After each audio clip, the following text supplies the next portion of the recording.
Gracious God, creator of the universe, and yet the lover of my soul. Alpha and Omega, and yet I can call you friend. I don't have to beg you for anything, but I can thank you for everything. God, I thank you because this is the day that you have made, and I can rejoice and be glad in it. Thank you for this day of magnificence, glory, and splendor. God, I thank you for life, health, and for strength. I thank you for soundness of mind. I thank you for peace, love, and joy.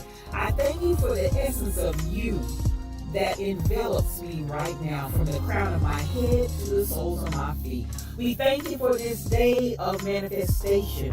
We thank you for the day of revelation. We thank you for the day of impartation. We thank you as you move in the midst of your people to bring us to the greatest times that we've ever seen since the foundation of the world. Thank you, Lord, that for this time and for this season, you've allowed us to be a part of your move in the face of the earth. I thank you, God, for the revolution that you're bringing forth, God, even in the midst of the earth right now. And I thank you for the opportunity to be a part of what you're doing in this hour, because in the last days, saith God, you said you would pour out your spirit on all flesh. And so now we thank you for the pouring out. God, I thank you for the rain and the move of your spirit. I thank you for fresh oil. I thank you for new wine. I thank you for the new thing that you're doing. I thank you now that it does spring forth.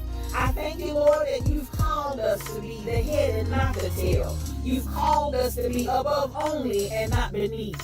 You've called us to be the lender and not the borrower. You've called, God, that our storehouses would be full and increase.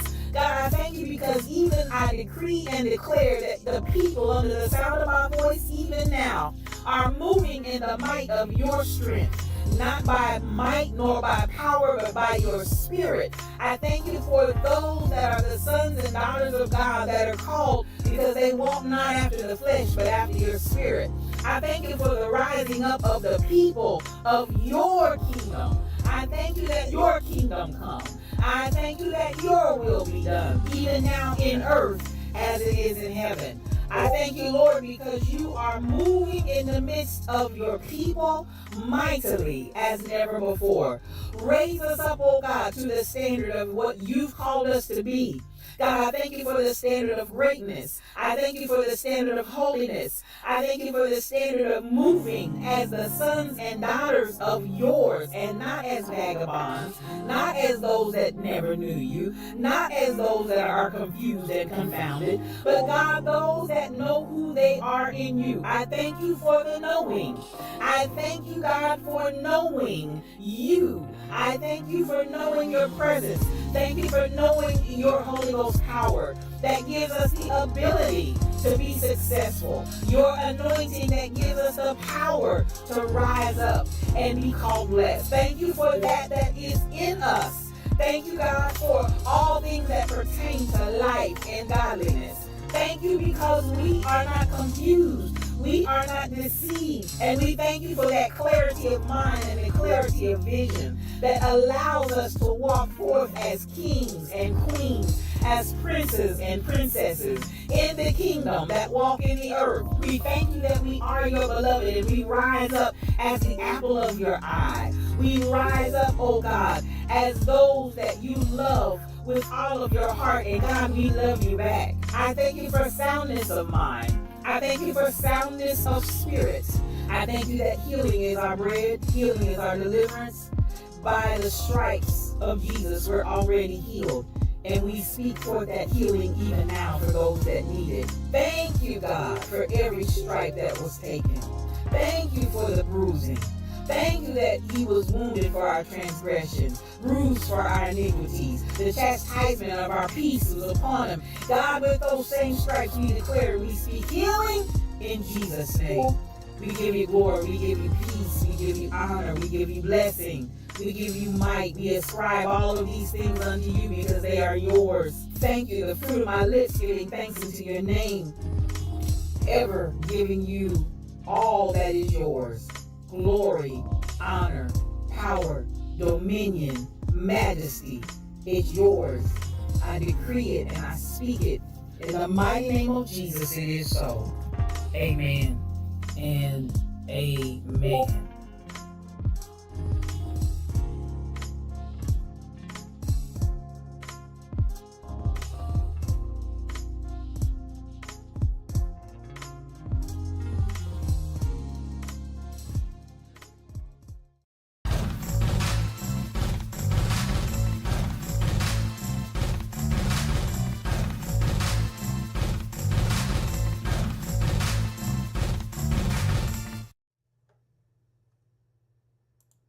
Well, good morning, good morning, good morning. I want to welcome you to today's edition of Yes You O Cubed. What does O Cubed stand for? One-on-one, because it's just me and you. I am your spiritual thought leader, Regina L. Stillman.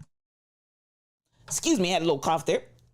And you are joining me on this fine day. Yes, children, it's Wednesday, September the 27th in the year 2023. And it's another day's journey. And I'm glad about it. I'm so glad that you came to join me this morning. And I want to give a special shout out to Cameo. Thank you for coming in this morning. And it looks like it's your first time here. And listen, we want to give you all the love, joy, peace, soul, and happiness. Because listen, we are so glad you're in the Lions Den this morning. Welcome, welcome, welcome to you. Now let's get this party started and get this party crack-a-lacking. Because you know how we started up. You know how we move into the groove. So here, let's go. And we're going over to Grandpa Holmes' chair in the VIP section to see who the winner is this morning. And I just want to give it up for my brother, Demon Fox to God. Thank you for coming in this morning.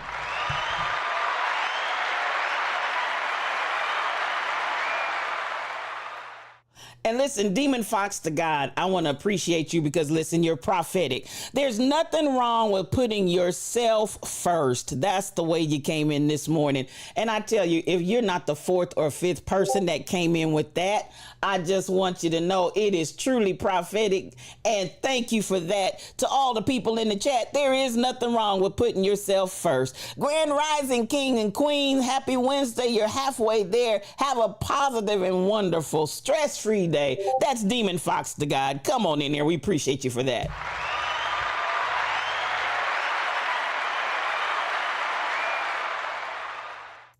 Now, then I also had Mamu Fasa who came in. He said, listen, I'm back on post. Security is here, y'all. Security is here. And I appreciate you, truck driver. That's my brother right there. Tell 2 palms down and 10 toes up. Come on in here and nothing but mad love to you.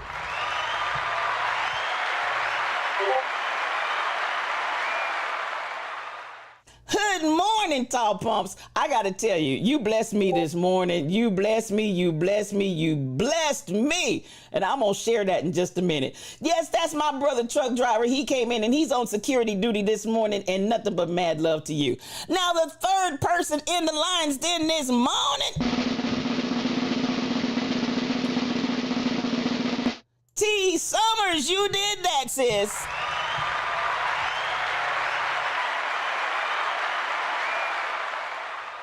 Yes, T. Summers is our partner in crime on our Boss Energy cruise. For those of you that need to pay the balance on that, please make sure and see her in not many days. Hence, time is running out. We're going to have a good time on that cruise, and I want to see you there.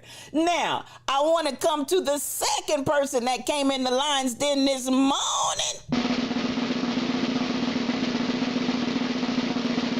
Cassandra Isaiah, otherwise known as Sassy Cassie. You did it, sis. Come on in here.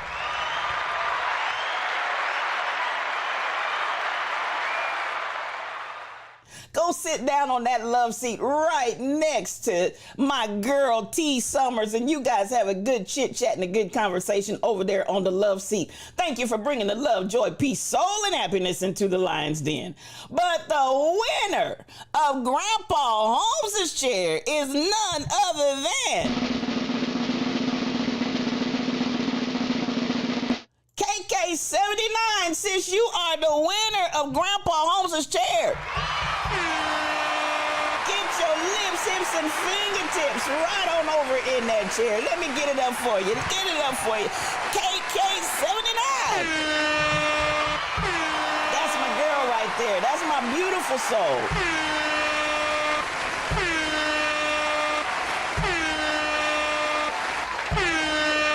That is my beautiful soul right there. I appreciate you, KK79. So much mad love coming to you, and congratulations. Just go ahead and put your lips, hips, and fingertips right on in that chair, because you have earned it this morning. Now, coming on down, and you know where I like to go from here. Let's come on and give it up for my moderators. Get that mod love out. Get that mod love out. Get that mod love out. Because listen, at the end of the day, I appreciate these sisters right here. I've got the prophetess. Yes, the prophetess. None other than Shelly Thunder. Yeah, she'll give you a word in season. She'll pray for you. She will do it, but she'll also block your tail. Please believe it. She will. She will. She will. BTD Mom, I see that mod love. Tall Pumps, I see that mod love. Then we got the leader of the pack, the galactic supervisor, the Rebel Inc. If you're not following the Rebel Inc., quit. Your eyes, just quit them, because I promise you, she'll bless your whole life. Then we've got my other sister coming up here, the Quiet Storm.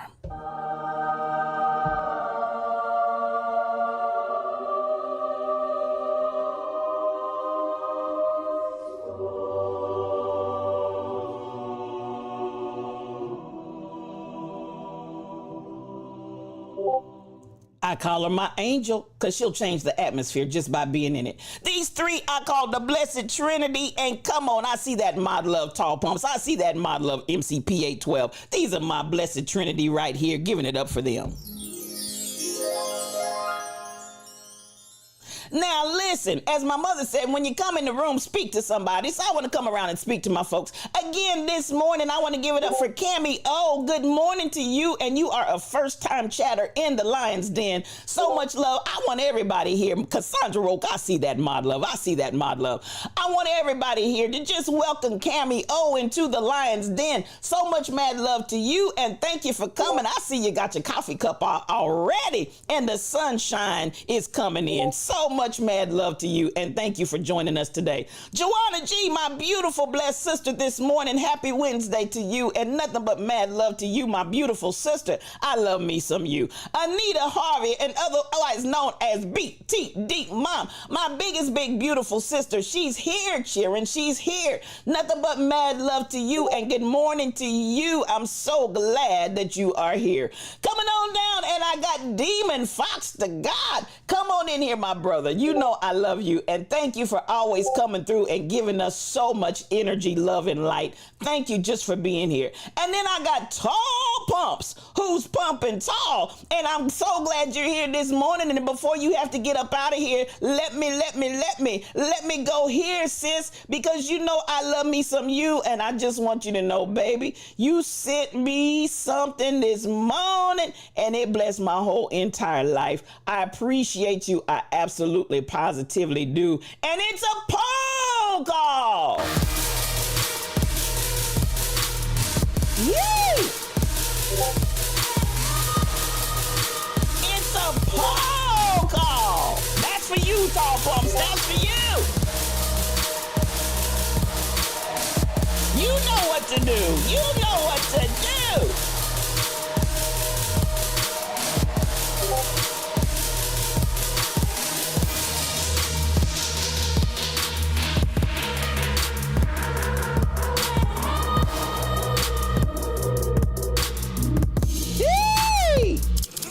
Thank you so much for being here this morning, Tall Pumps, and mad love to my gorgeous sister from the Chi-Town.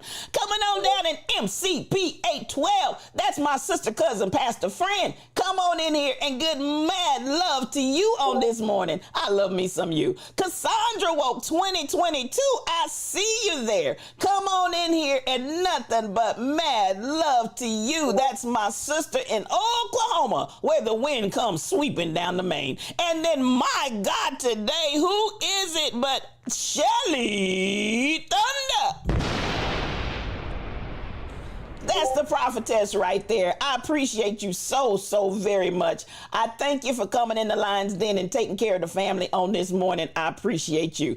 Coming on down, and I see Music Spasms. And I believe Music Spasms is a streamer, y'all. Listen, I just want you to follow my Music Spasm. If you're not following Music Spasms, quit your ways. Just quit them, because I promise you, there's a blessing in the pressing. Just go over there and follow. You will be blessed. Now, listen, I appreciate everybody that's here this morning. I really do. It's going to be a marvelous day. There's a shifting in the atmosphere, whether you realize it or not. It really is. There's a shifting in the atmosphere. Hang on to your weave, hang on to your wig, because change is coming. Cameo, you're just a beautiful sister right there. It's good to see you. Mad love to you. Now listen, get your coffee cups out, get your coffee cups out, get your coffee cups out. Because whilst we slumbered, slept, and slobbered, I want to go somewhere with you this morning. Come on, come on, come on.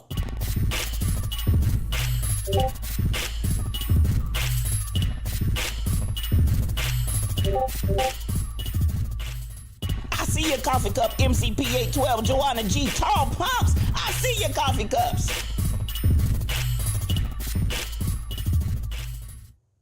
Now, I appreciate everybody that's in the room this morning. I'm going to share something that, this word just keeps resonating this morning about putting yourself first and understanding the time and the energy. I don't know how many BTD Mama, I see your coffee cups. I don't know how many rather of you all actually watch Larry Reed Live. Come on, black, no cream, no sugar. We take this coffee strong and black because we tells it like it T-I-Z-Tis. As we understand, we didn't come to play any games. We're not taking any prisoners. Tall Pump sent this to me this morning. It just blessed my whole shondo, and I want to share it with you at the beginning. I'm going to share it with you again at the ending because I think it's so powerful what this sister has to say. And it's exactly describing where we are at and what's going on in our world. Cheering, we're here to shift the atmosphere. Does not matter the energy that people give you. Maintain your posture, stay in your power. Because sis, you are not here to match energy. You are here to shift the atmosphere. Do you hear me? We are not here to match energy. We are here to shift the atmosphere. You are not here to match energy. You are a game changer. Your job is to walk into the room and shift the atmosphere. It does not listen, matter. folks, I'm going to play that one more time. This is for the brethren too. It's not just for the sisters. This is for everybody. Please, please, please, if you're under the sound of my voice this morning, in this moment, in this hour, please understand that this is for you. You hear me loud and clear, MCP 812. I want y'all to hear what this sister has to say. Because listen, as we're breaking the pull of gravity, and understand in the pull of gravity, you got heat, you got friction, you got all of that going on. But at the end of the day, you're not here to match the energy with energy. Baby, you are here to shift the atmosphere. Here we go. The energy that people give you. Maintain your posture, stay in your power. Because sis, you are not here to match energy. You are here to shift the atmosphere. Do you hear me? We are not here to match energy. We are here to shift the atmosphere. You are not here to match energy. You are a game changer. Your job is to walk into the room and shift the atmosphere. That right there, people. Listen, I'm going to tell you what, that just blessed my whole shondo, Tall Pumps. I can't hear you. It blessed my whole shondo. It absolutely, positively did. Miss Frosty.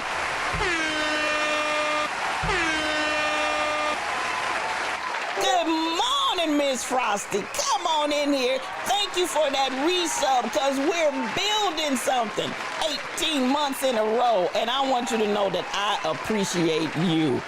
Woo! Come through, come through, come through. Now, I'm telling you, I appreciate hugs and love to you. I appreciate everybody that has been so sensitive to me during the passing of my auntie. Miss Frosty been right there hanging with me. Others of you been right there hanging with me, checking in. I appreciate you. And I receive all the love, all the hugs, all of that.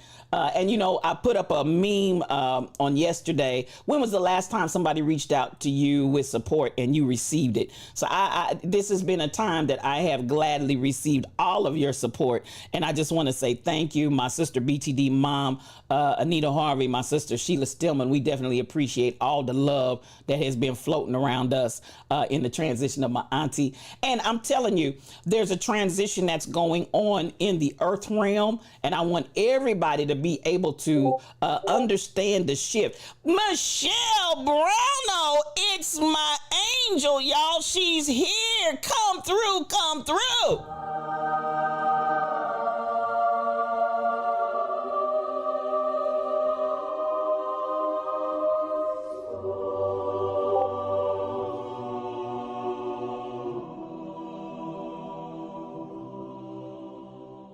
That's my angel right there.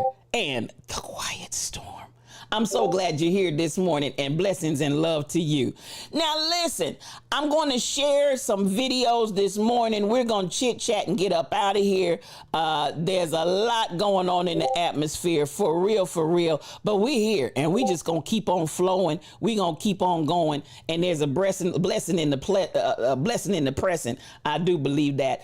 I'm soliciting your prayers. I ain't going to lie. I got some real heart hurt going on right now, but we're going to press through it. We're going to make it, and we're going to make this what it is that God has called us to be. I do believe that right now. So ain't no shame in my game in saying, hey, pray for me, because I sure need it. Now, listen, I want to come to this story right here. And this right here, just take a listen. This is real, y'all. This ain't no made up stuff. This is real. And this is what we got to deal with out here in these streets. Come through. Dr. Ahmadai Shakur. A singer, David Ryan Harris, was detained at the LAX airport because the flight attendant was suspicious that the children that he had were not his.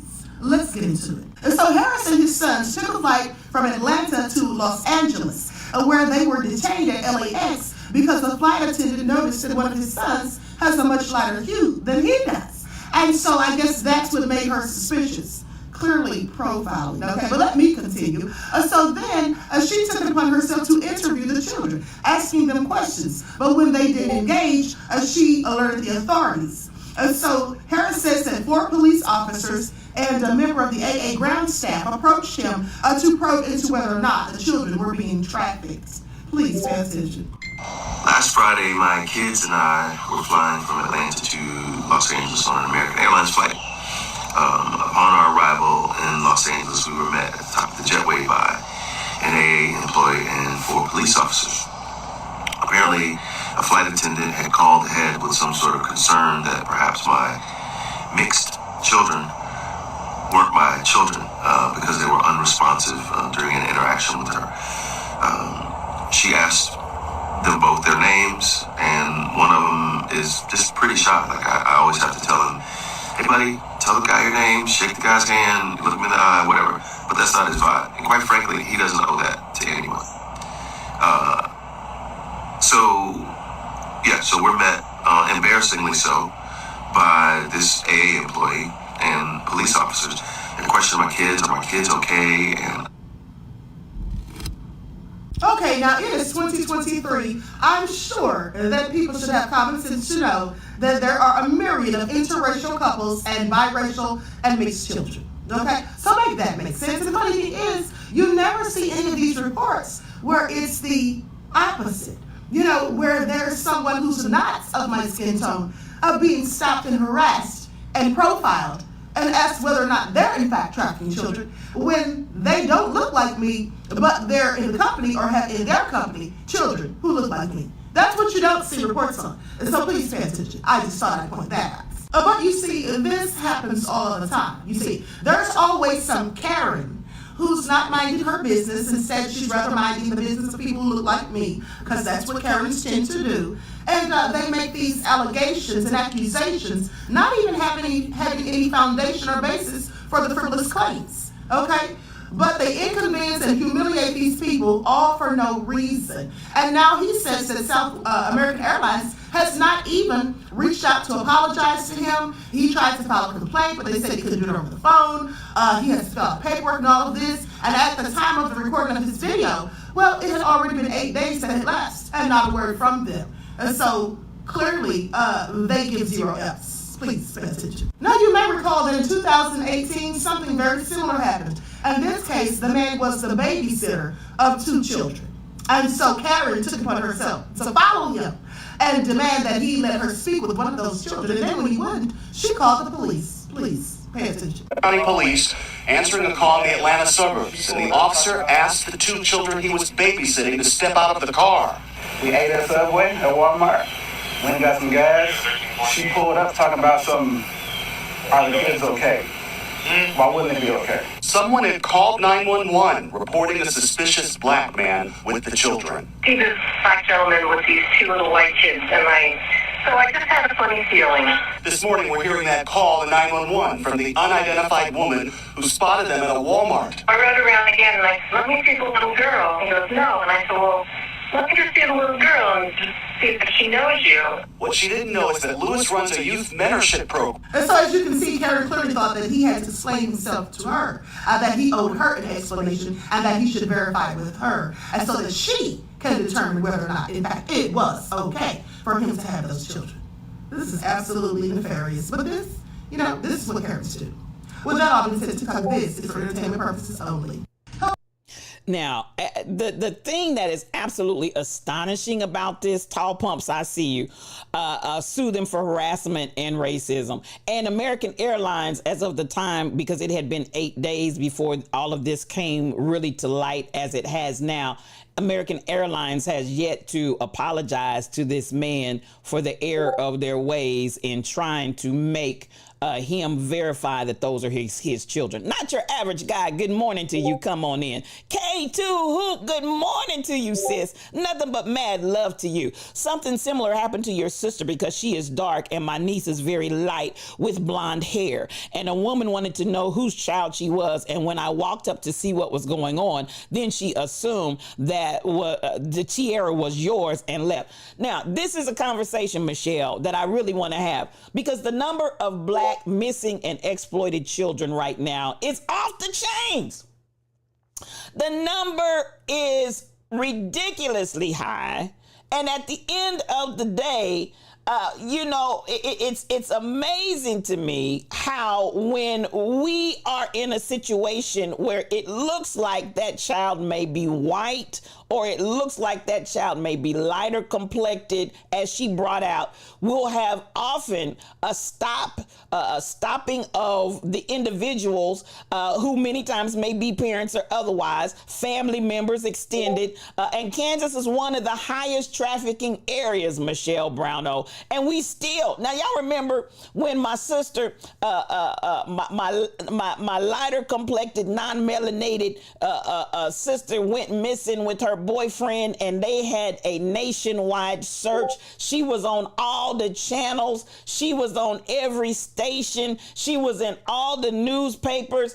And the girl left with her boyfriend. But it was the fact that she was missing that we had to put out an all-out search.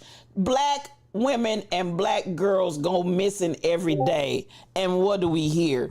I'm telling you, what do we hear? We hear absolutely nothing. Say it again. Just like war, absolutely nothing. Say it again.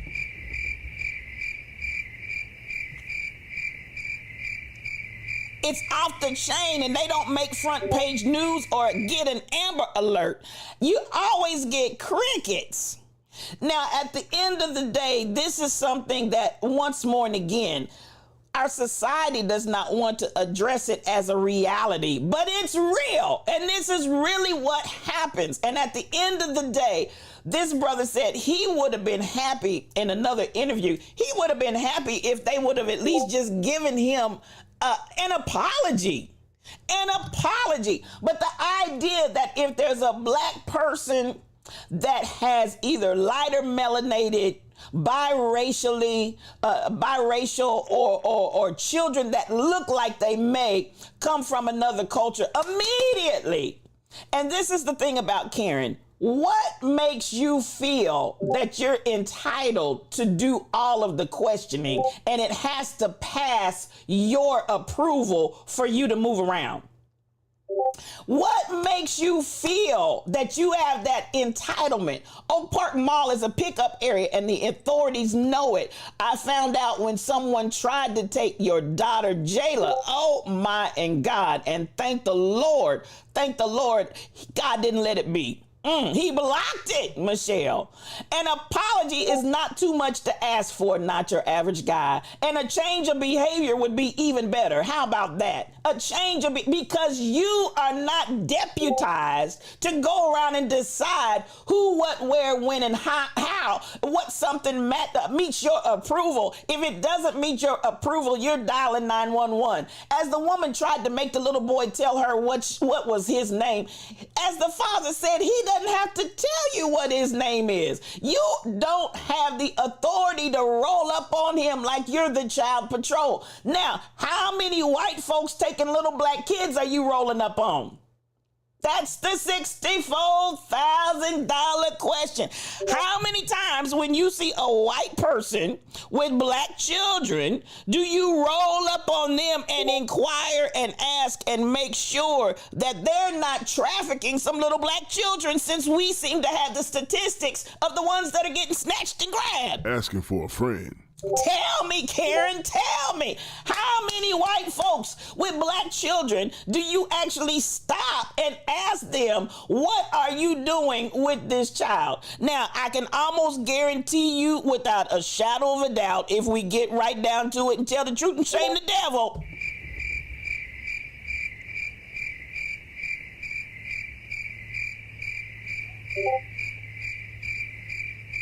you ain't asking nobody. You ain't asking nada. Nobody. Zip. Zero.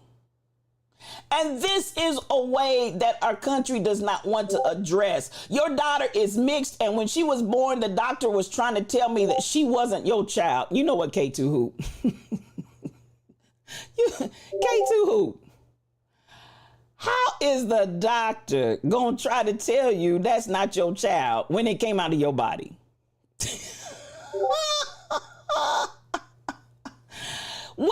You know what? You know what?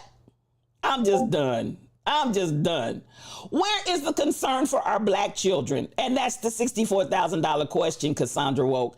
Karen's committed crimes against us and our children for years like it was just a sport. Stop the madness. We have and will always matter. Absolutely, positively. Now, I say this, and Cameo, I appreciate you for being here, but this is the thing about this channel. This is your first time here, so I don't want you to be traumatized. But we are here for the empowerment of the black community, for everybody, for real. But this is the way I put it. I am of the black community, and our house is on fire. It's been set on fire, not by us, but nonetheless, it's been set on fire with all kinds of incendiary devices. And at the end of the day, anybody that wants to help us put the fire out, come on, grab a hose, grab an extinguisher, grab a bucket of water. We're happy for everybody, but we are educating, we are empowering, we are doing everything that we can to raise the awareness and to empower the black community, not only to put the fire out, but to rebuild and rebuild better. So that's much of what we do. And we do it from a very spiritual perspective, as well as a spiritual motivation that we typically go through at the end of the stream. So I just want anybody that's new in here today to know how we're rolling. So it's not a matter of trying to pick out, but there has to be a raised awareness of how we are operating in this country. And at the end of the day, this ain't it. Not Your Average Guy said, no one has ever asked me to verify my interracial children, and they are your offspring. At the end of the day, I'm going to say no shock there, Not Your Average Guy. Now, if you were a black man, You may have a different existence, and you may have a different testimony, because I'm telling you, at the end of the day, stirs the soul. There's my brother. There's my wordsmith. Come on in here. Stirs the Soul is a streamer, y'all. If you're not following Stirs the Soul, quit your wicked ways. Just quit him, because I promise you, he's going to bless your whole entire life. I appreciate you. So much mad love coming to you. Mad love, mad love, mad love. Now, I want to come here and I want to share something else with you. I think Michelle, did you put something in News from Views? I think you did. T Summers. T. Okay, here we go. I want to put this in because I always like to include whatever you all share in news from viewers. And Michelle, I think you put something somewhere else, but I'll find it and we'll get it up here on the screen in just a hot second. Well, here we go. I want you all to appreciate this sister in gymnastics, and the way she's doing it may not be the way that they're used to doing it, but we're doing it like this. Let's go.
The nail on the head there, Michelle. She's killing that routine, but they don't like her music, and they don't like what she may be. At the end of the day, I'm gonna give it up for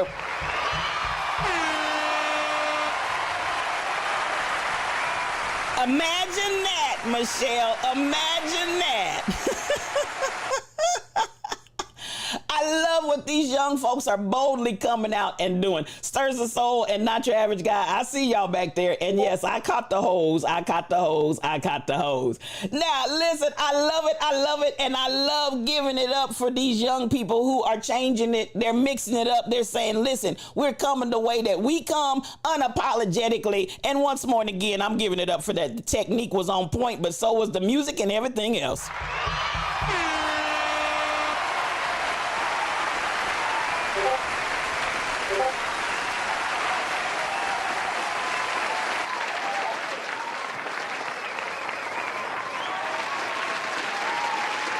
Ain't nothing wrong with creeping. I heard a little creep in there.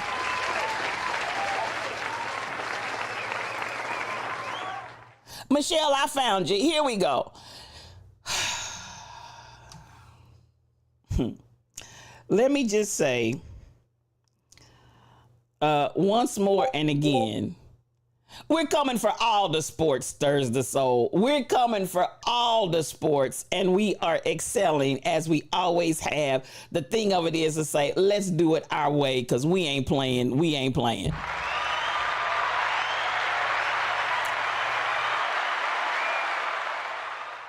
Not Your Average Guy, adding some flair, adding the flavor of her of what she likes to hear, of what she likes to dance to. And ain't nothing wrong with that. Nobody said we got to do it the same way everybody else does. Let me do it. Hey, didn't somebody say I did it my way? I love it.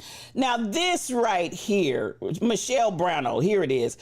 Michelle put this in, and I'm going to tell y'all, this kind of stuff, I'm going to just let y'all listen to this preacher, so-called preacher, preach. And Michelle said, I'm tired. Before you even start the video, I'm tired. And I don't blame you, because listen, this kind of foolishness will make you tired. Here you go. Slavery, which wasn't right, but they got the gospel when they got here. And you know what? I bet you there's a lot of Africans that if they hadn't been brought over, not saying it was right, don't misunderstand, not justifying the slavery in the situation, but God, I still believe, used it. And now I'm sure there's a lot of Africans that got the gospel, and they're in heaven right now because they got the gospel. You know, what would be better? For them to have lived their entire life in Africa free, doing their voodoo or whatever, and then dying and going to hell, right? Or what happened? And then they go to heaven. They get the opportunity. Now again, it doesn't justify it. The ends do not justify the means, but this is how God works. This is what God does in the Bible. And we have black people in here.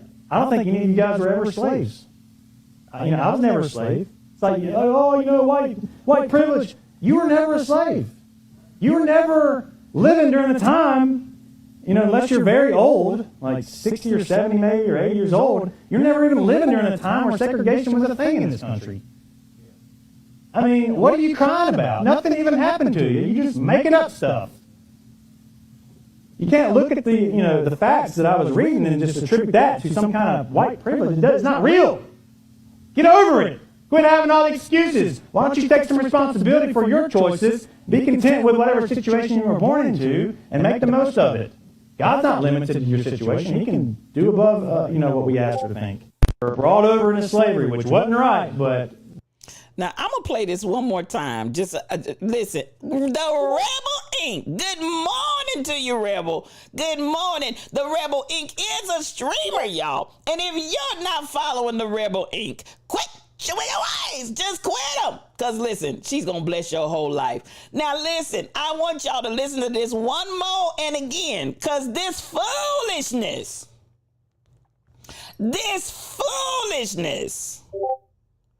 is what they have been preaching to black folks since the plantation. And unfortunately, some of us black folk don't have no more sense than to get up and preach some of this same foolishness. I just want you to hear it one more time, because in case your ears could not believe you heard what you heard, this is what the man said. They got the gospel when they got here. And you know what? I bet you there's a lot of Africans that if they hadn't been brought over, not saying it was right, don't misunderstand, not justifying the slavery in the situation, but God, I still believe, used it. And now I'm sure there's a lot of Africans that got the gospel, and they're in heaven right now because they got the gospel. You know, what would be better? For them to have lived their entire life in Africa free, doing their voodoo or whatever, and then dying and going to hell, right? Or what happened? And then they go to heaven. They get the opportunity. Now again, it doesn't justify it. The ends do not justify the means, but this is how God works. This is what God does in the Bible. And we have black people in here. I don't think any of you guys were ever slaves. I was never a slave. It's like, white privilege. You were never a slave.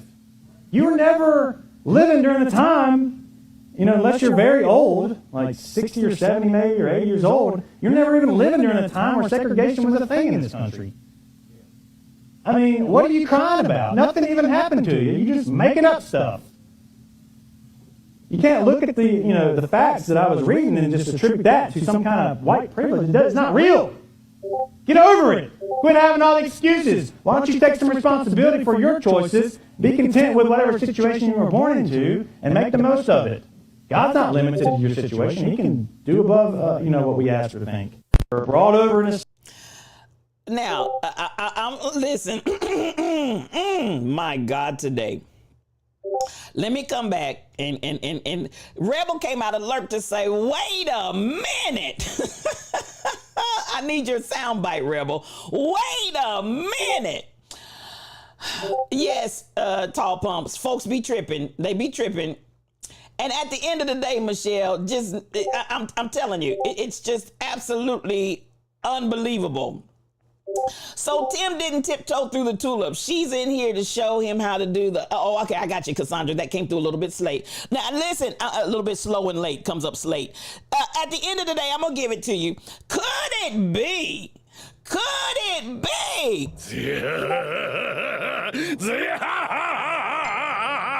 The devil! Baby, that ain't nothing but that old slimy, slew-footed devil. Please believe it.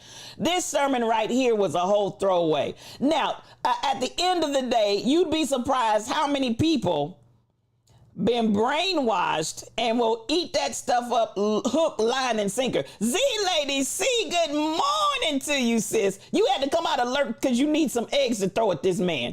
At the end of the day, he ain't the only one out here preaching and teaching this foolishness and believing this madness and mess that he's trying to propagate as the gospel of Jesus Christ, because God works like that. That's the way God works. No, listen, I need some help right here. That is not God. That is racism. That is white privilege. That is oppression of a people. So at the end of the day, shut up talking to me. And then as somebody said, stirs the soul, my knuckles and foot are itching.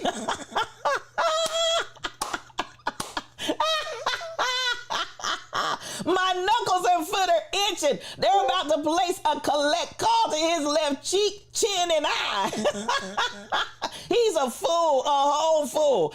And then he caps it off with, I got black friends.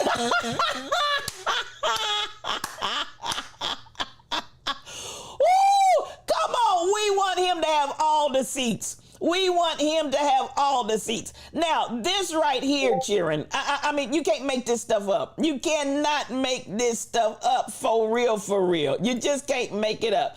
So at the end of the day, as you said, and he's got black folks in there. Stirs the soul. He's got black folks in there.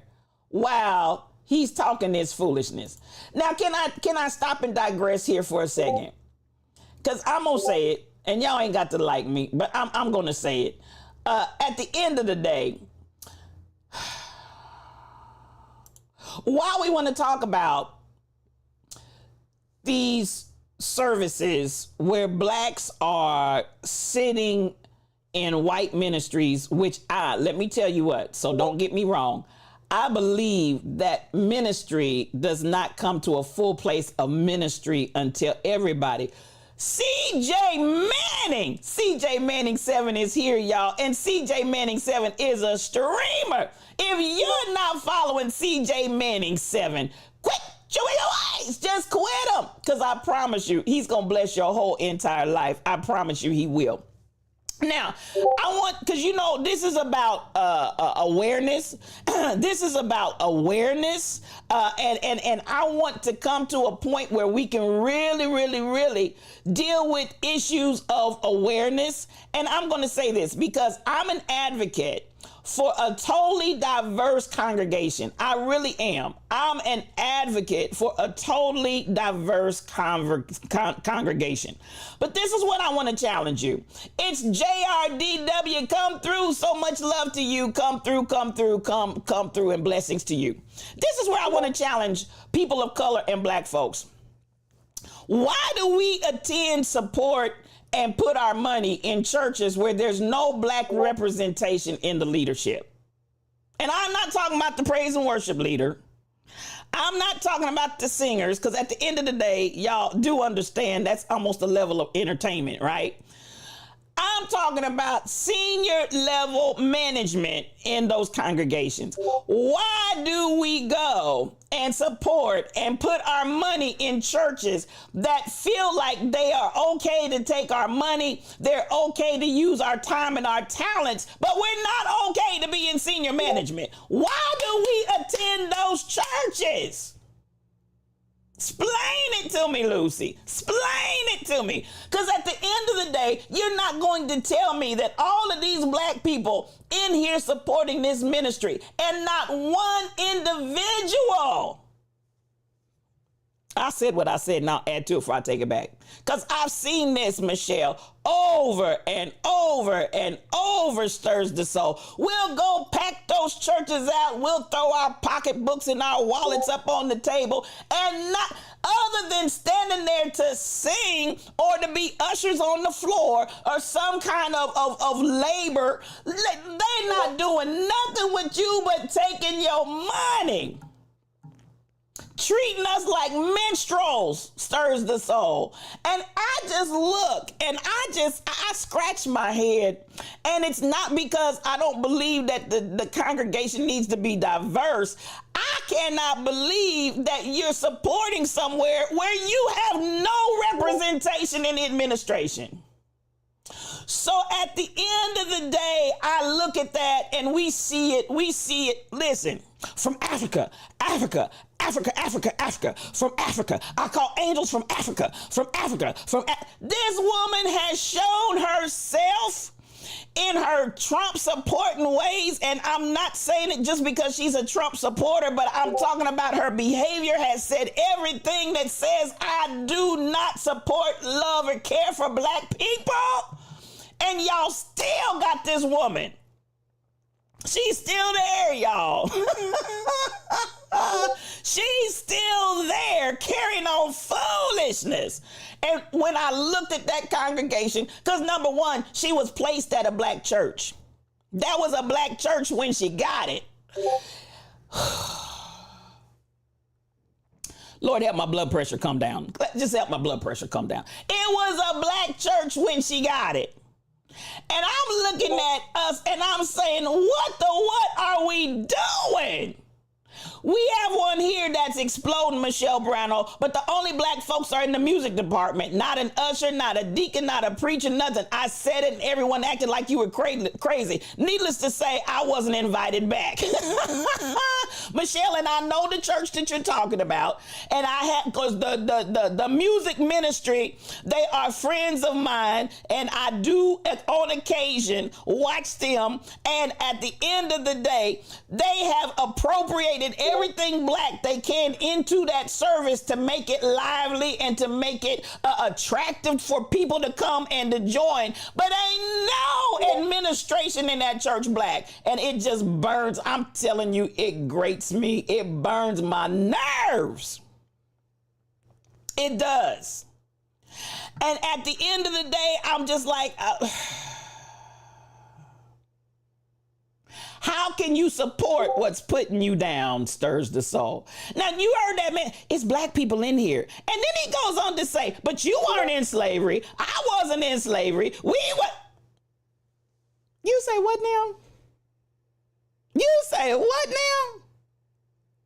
You fixed your lips.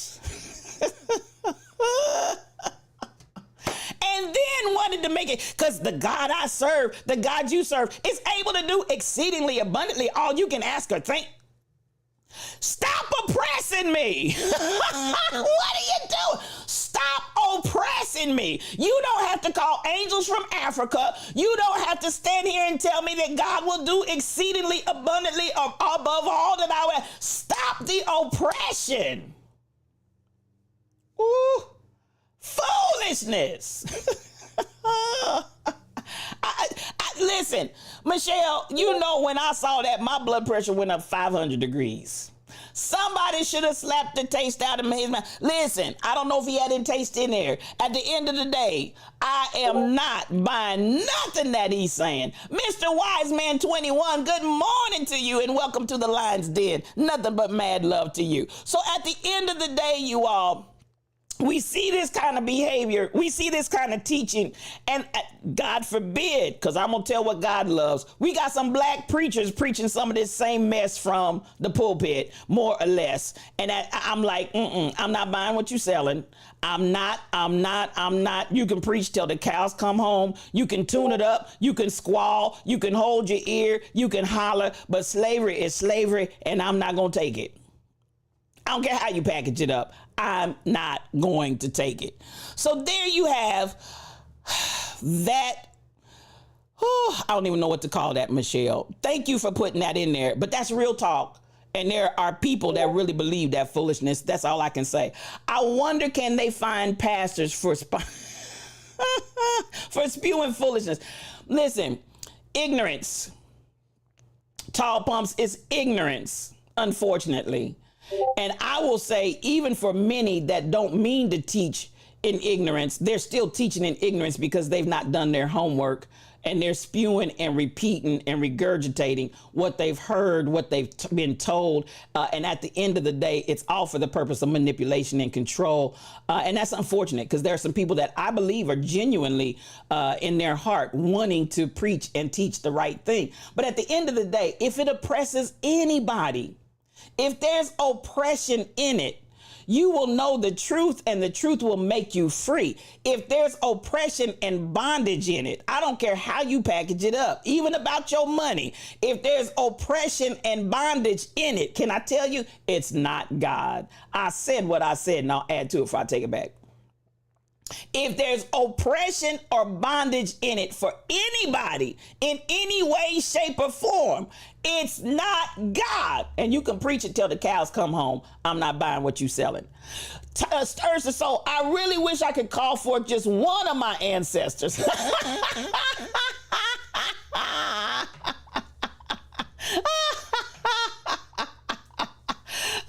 Just one. That's all you need, Stirs. Just one. And loose him. Loose her. That's all you need is just one. I'm trying to tell you. I'm trying to tell you. Now, coming on, I want to come here and listen.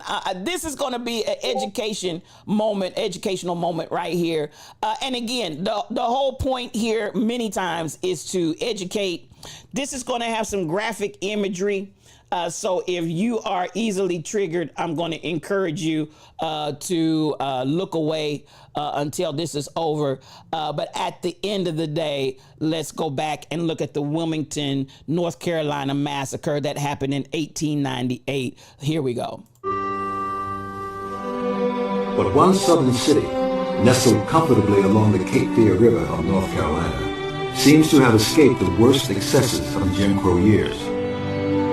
Wilmington seemed to be a racially moderate city, a condition brought about by economic prosperity and a strong black and white middle class. The best feeling among the races prevailed in Wilmington. The Negro and his white brother walked their beats on the police force. White and black committeemen sat down together in the same council. White and black teachers taught in the same school. David Fulton. It was a booming place for African Americans. They simply felt as if they were making a contribution to society 33 years after they were freed through Emancipation Proclamation. It was a prospering African American community in the largest city of the state. They had attained some success in the middle classes. There was a growing mercantile class. What happened was a number of blacks were able to transfer skills that they learned in slavery to private enterprise. On the plantation, they were blacksmiths, they were carpenters, they were teamsters. They had all these different skills that they learned in slavery, which they weren't being compensated for. But now they were able to take those skills and transfer them into business, and that's what happened. That first generation out of slavery sort of bought the dream. They thought that they would get education, they would rise, they would be successful, and that kind of performance would prove their manhood and womanhood. One successful Wilmington African American was Alex Manley, publisher of the Wilmington Daily Record, the only black daily newspaper in North Carolina. He says his relationship with whites is good. And there's every reason to believe that. White merchants advertise extensively in the Daily Record. But he clearly sees the future place of black people as being full equality. There's no question about that.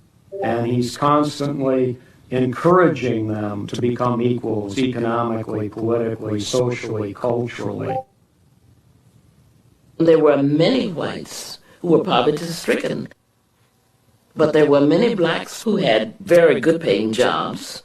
Of course, they had their carriages and their nice dress, and they would shop, and they felt as if they had come a long way, and they were beginning to feel themselves in a prideful sort of way, and I think to a degree in an arrogant sort of way. So there we had much tension created. How dare you think that you're so much better than I am?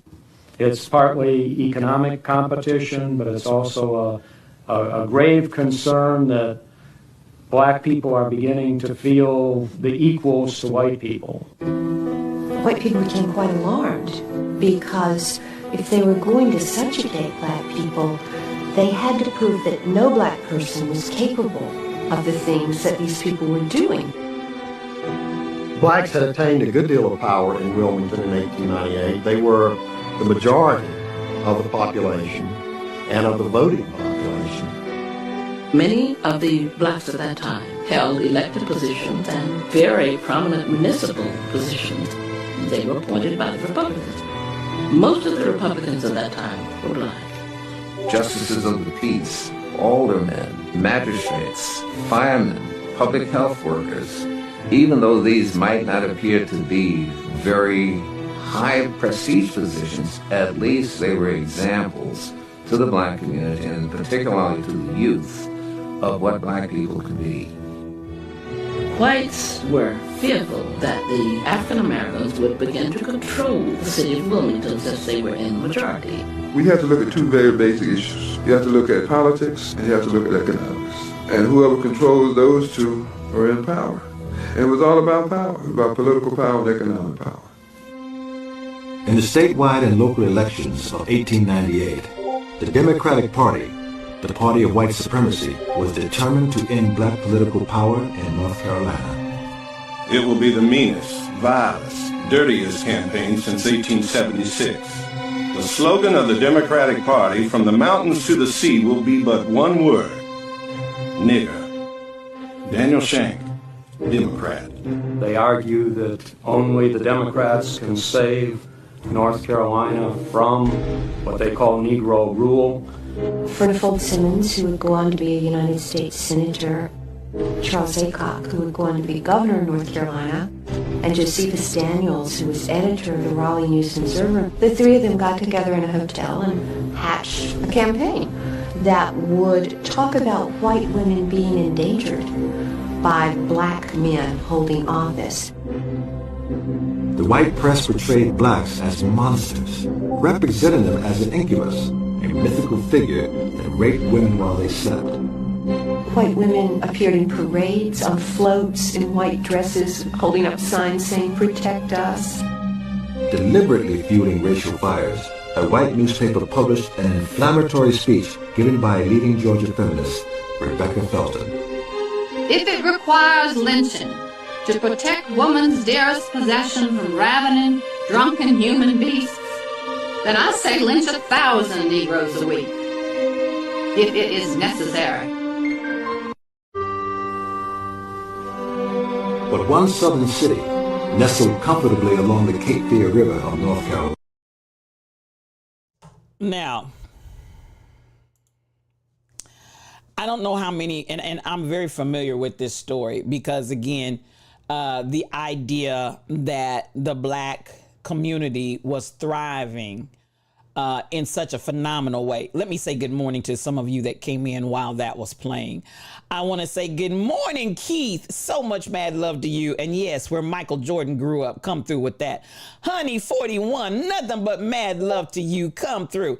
Disco Darren 1966 is a streamer, you all. And if you're not following Disco Darren 1966, quit your ways. Just quit them. because there's a blessing in the blessing. Coming on down, and I'm looking at SK8843. That's my big sister right there. Not to be confused with my biggest big sister, but my big beautiful sister, SK8843, otherwise known as Sheila Stillman in Facebook. Dr. Dady Priest, come on in here, Dr. Dady. Dr. Dady Priest is also a streamer. And if you're not following Dr. Dady Priest, quit your ways. Just quit them. Because I promise you, she's going to bless your whole entire life.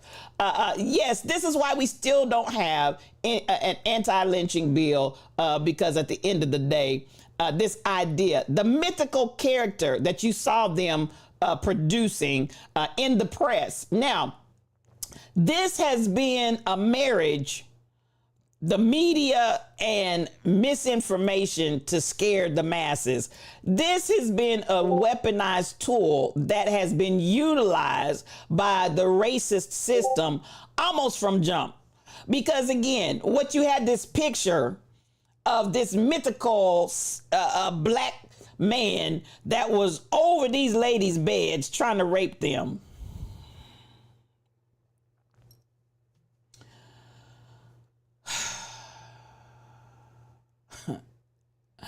Then we had the white women that were a part of the propaganda machine standing outside in the streets holding up signs, please protect us.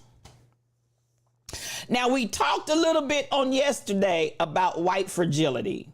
So at the end of the day, all of this is flowing into how we created this energy and this mindset. Now, I want to say this. Wilmington at some point appeared to be, if you notice at the very beginning of that conversation, a moderate community. Moderate meaning you didn't have the outward angst, you didn't have the obvious, just prevalent, and the racism that was just all the way in full live living color. What you had was what seemed to be a moderate community of white people that were tolerating black people living with them. But this became the problem. When they began, and I'm going to tell y'all what, I don't know if you all put a 1 in the chat if you felt this like I did.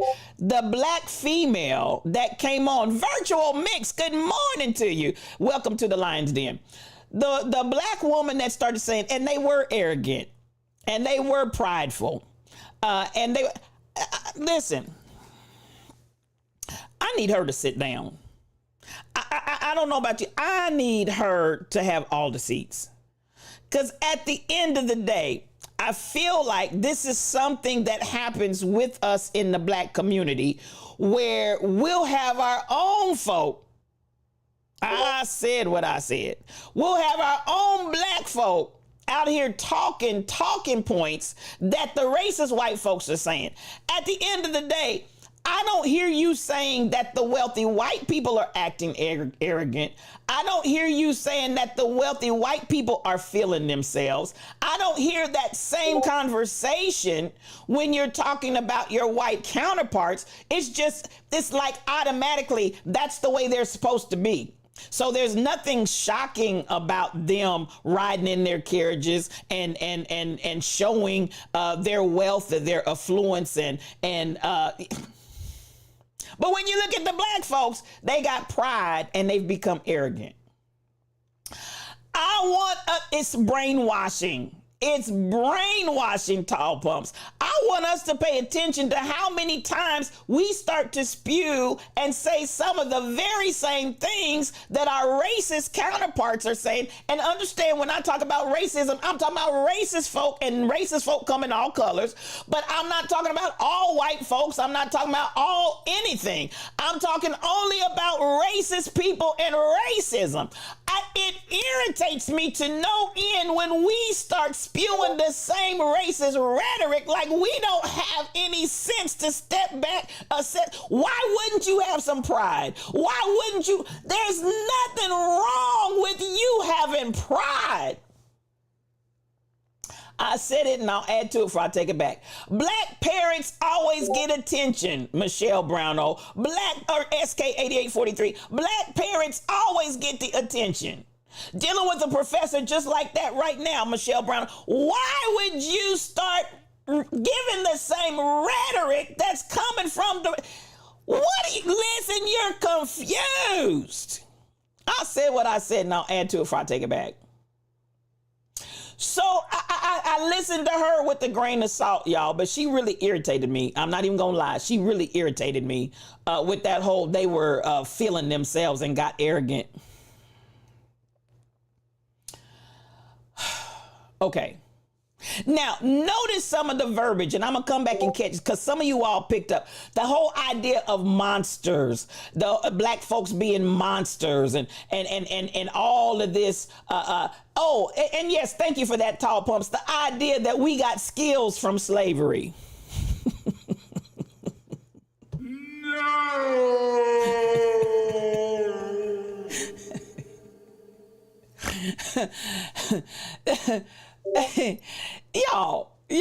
Y'all. Not only did we invent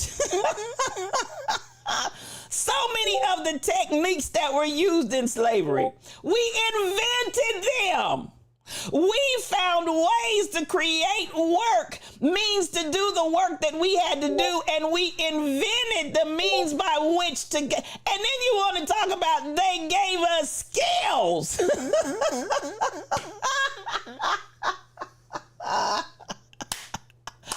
Woo! I just cannot. Now, mind you, I'm going to say we did get skills. We learned how to recognize racists first. So I just cannot. I cannot believe that. But at the end of the day, y'all, I'm going to say this and I'm going to say it with my whole chest because I mean it. Understand that there are a lot of, do I want to come here? I really do. There are a lot of black people that will not tell the truth and shame the devil because y'all want to be politically correct and y'all want to be accepted. There, now I said it. Can I say it one more time again? There are a lot of black people in the black community to be politically correct. You will not tell the truth and shame the devil. And y'all start packaging this crap and putting it out and saying what the people want you to say in a way that you think the people can accept it. And I'm like this, at the end of the day, tell the truth and shame the devil.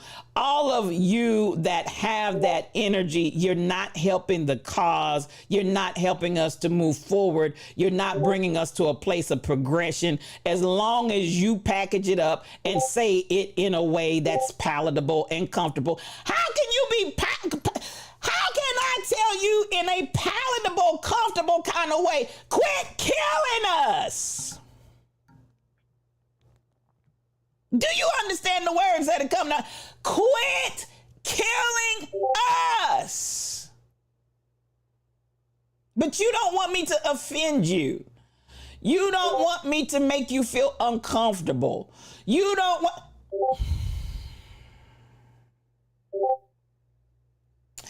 And I just want those of you that feel compelled to ride that line. My Constitution teacher called it mugwump. You got your mug on one side of the fence and your wump on the other side. Mugwump. To the mugwump black people, we don't need y'all out here talking out of both sides of your neck. Tell the truth and shame the devil. I said what I said. And you don't need to be comfortable that you can abuse, use, and kill folk. You don't need to be comfortable about that. You don't need to be made comfortable about that. You don't need to feel comfortable in your sins. I said what I said. And I'll add to it before I take it back. So when I look at these kinds of individuals that get to do these interviews sometimes, I just shake my head. Because at the end of the day, y'all saying some of the stuff that you know they want you to say. And at the end of the day, it is not helping the black community in the least. If anything, I would charge you with helping us to be held back and pushing us backwards. Whoo, I'm trying to tell you. You got to drink this truth. You got to drink this truth serum straight. No chaser. You got to drink from the bitter cup because you put it in there. You put the bitterness in there. Then you want us to take the venom and the bitterness out. You put it in there when you start drinking your own nasty, deadly serum and see the truth of what you are doing. I want you to taste all the bitterness of what's been done. Am I asking for revenge? No. But what I'm saying is I need you to understand the impact of what has been done and how you have oppressed the people. You don't get a pass on that. You don't get a pass on that. You do not get a pass on that. You just don't.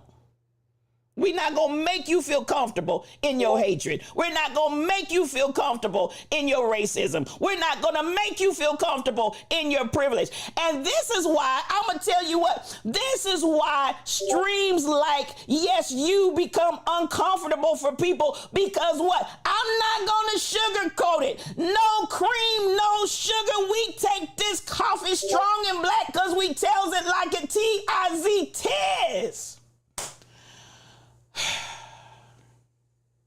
Well, is that politically correct?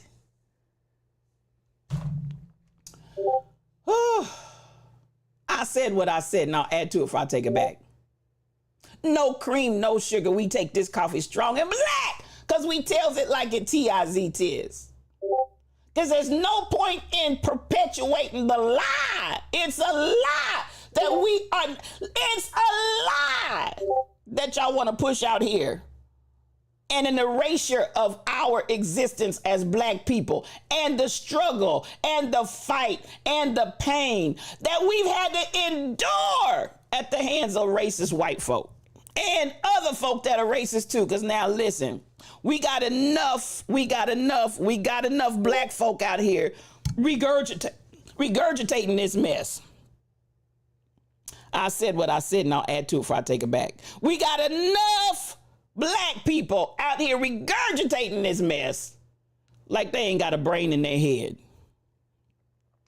I said what I said, and I'll add to it before I take it back. So at the end of the day, stories like Wilmington, and as they said, the voting population put black people in positions of politics, and they were winning and seated. And at the end of the day, they overturned that too.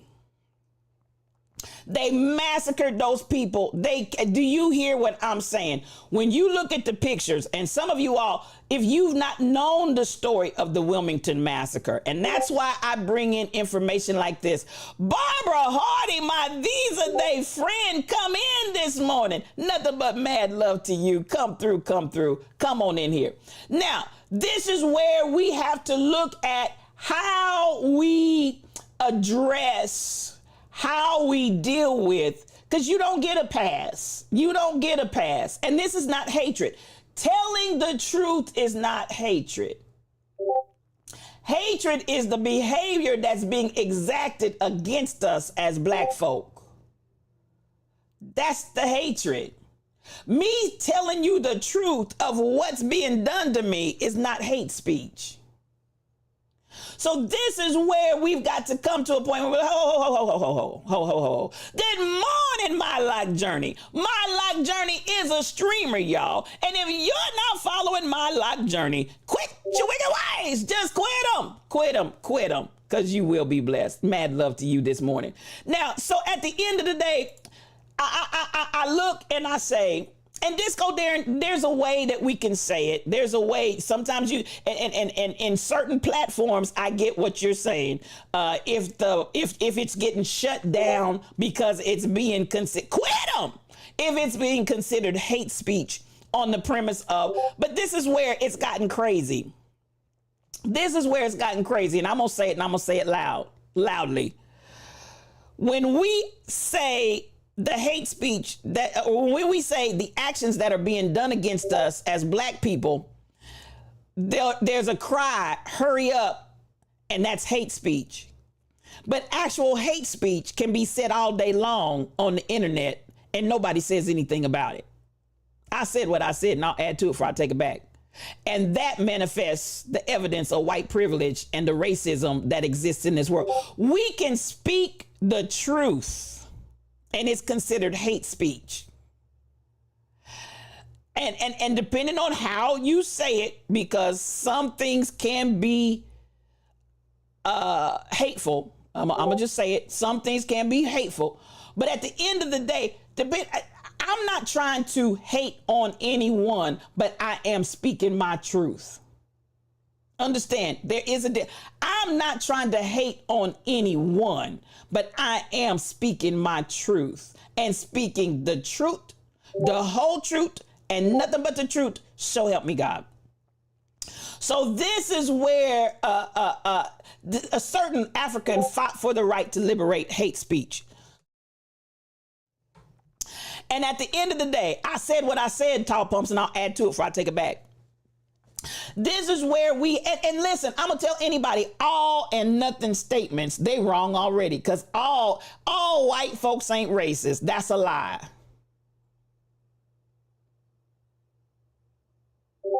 I said what I said. All white folks ain't racist. That's a lie. So if that's the statement that you're making, that's a lie. All and nothing, all or nothing statements on their face are going to already be false. Okay, so this is where I need us to pay attention, because at the end of the day, I want the truth, the whole truth, and nothing but the truth. So help me God. So this part right here becomes very, very sensitive. So we got to be able to understand splitting hairs in some instances, but at the end of the day, can I talk about comply with the police? Let me just go there, and I'm gonna talk on that if I can. I'm not talking about anybody in particular. I just want to talk about the comply with police segment.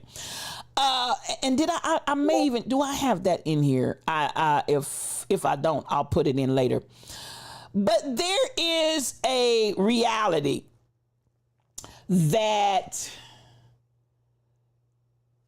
number one, going back to my life journey, I absolutely will. Going back to Dr. DeGruy and the conversation that she was having on racism and post-traumatic slave disorder.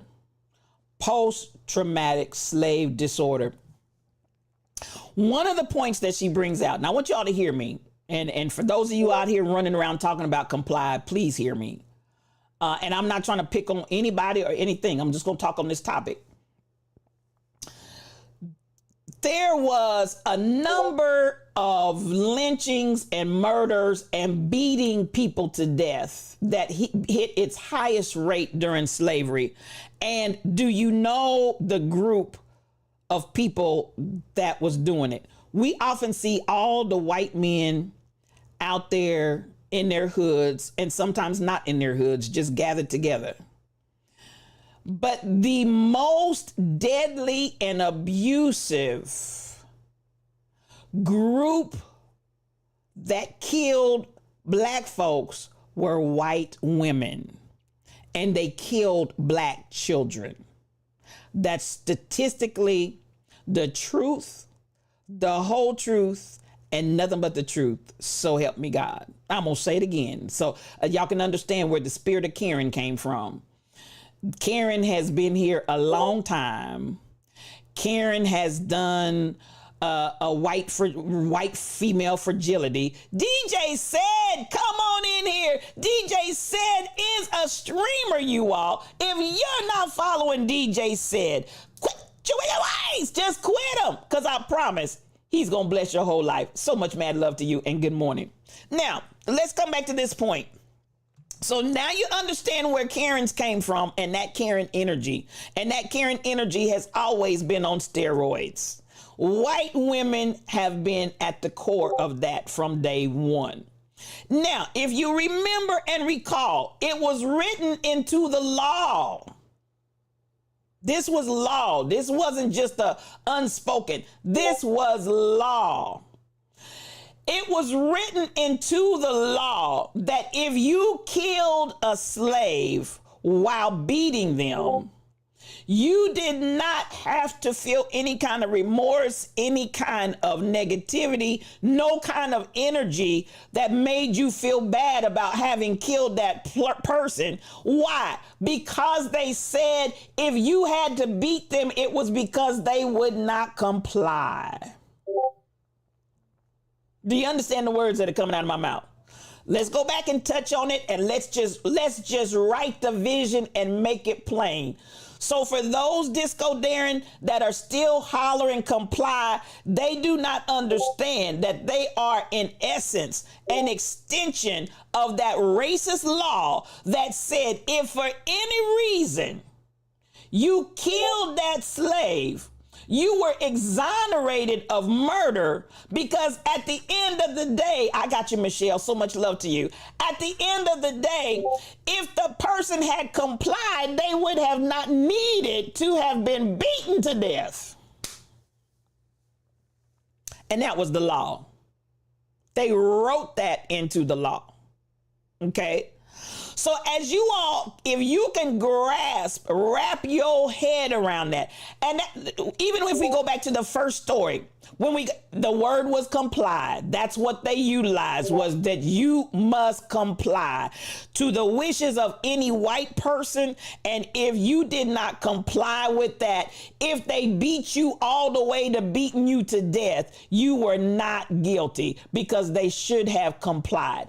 And this is what many white people do not even realize when they spew that word comply, that it's an actual extension from that racist anti-black law, that all they had to do was say the person did not comply and they were completely exonerated from their wrong. Now, I need y'all to get the full impact of that, because people don't even know, well, if they just comply, where did that come from?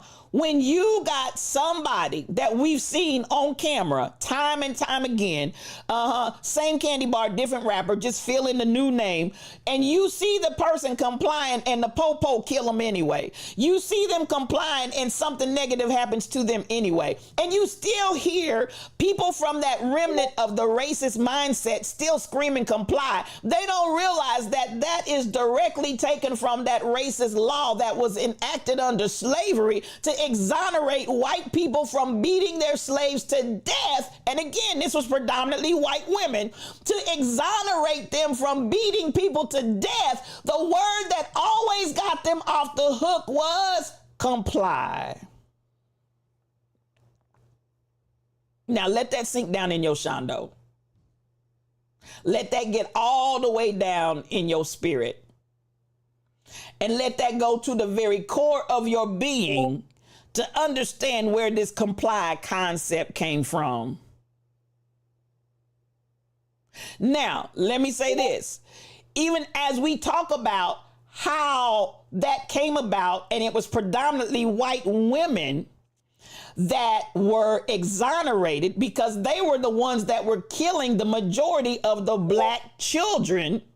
And comply is what got them off the hook, not only with the law, but from their conscience as well. Hear what I said. Not only from the law, but from their conscience. The word comply is to absolve white racism of their guilt consciousness. Do you understand? Listen, I'm teaching in here this morning. The word comply was written into the law to exonerate white racist people, especially racist white women that were beating black children to death. All they had to do was say comply. And that was to exonerate their guilt consciousness, because then they could come back and say, but they did not comply. I broke that thing down, and I hope y'all heard it. I broke that thing down, and I hope y'all heard it. So understand, Disco Darren, don't be tripped out, because when they use that word comply. Now listen, this is where I want you to go. This is where I want you to understand. It was white women predominantly beating black kids, black children to death. What do you think that white woman told her children? They didn't comply. Because now let's be truthful. I'm up in here today, y'all. I'm all up in this Kool-Aid and I'm stirring it up. At the end of the day, there were times when little white Johnny and little black Jim were friends and they played together. Matter of fact, little white Johnny was probably being nursed by little black Jim's mama. I said what I said, and I'm going to say it again. Little white Johnny was probably being nursed by little black Jim's mama. Because your white mama didn't even want to nurse your tail. I said what I said, and I'll add to it if I take it. Your own white mama didn't want to nurse your tail. So you had black Jim's mama nursing you off of her tit. I nursed him with these. I nursed him with these. While your white mama was someplace fanning, talking about she was tired.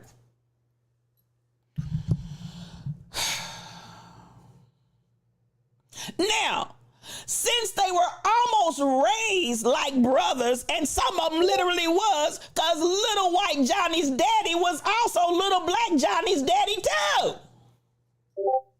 Don't want to deal with that.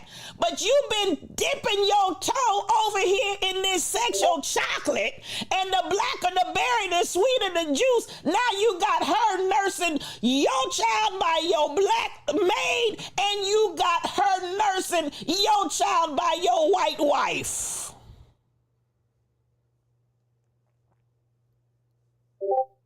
And they both yours. Now, as you get to the point, I'm going to say it again. Johnny and Jim may have been playmates. Am I talking to anybody in here? Johnny and Jim might have been playmates and really liked each other. So then when white mama has beaten black Jim to death, she's got to explain to white Johnny, mama, why did you kill black Jim? He didn't comply. He didn't comply. I had to kill him. He didn't comply.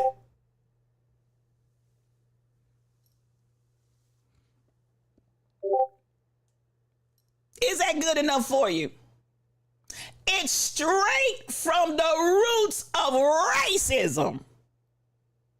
Straight from the roots of racism.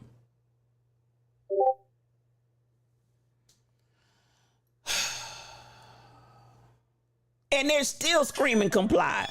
So this part right here, Disco Darren, and anybody else under the sound of my voice, when you hear especially white folks out here running around talking about they didn't comply, you understand the root from which it came, and it came straight from the roots of racism. Oh, saints can't handle the truth, but I'm talking it this morning, tall pumps. Straight from the roots of racism. And that's what your mama taught you while she was out there killing little black bodies. That's what your grandma taught you. That's what your great grandma taught you. That's what your racist family taught you. That's what your entitled family taught you. That's what you were taught. They didn't comply.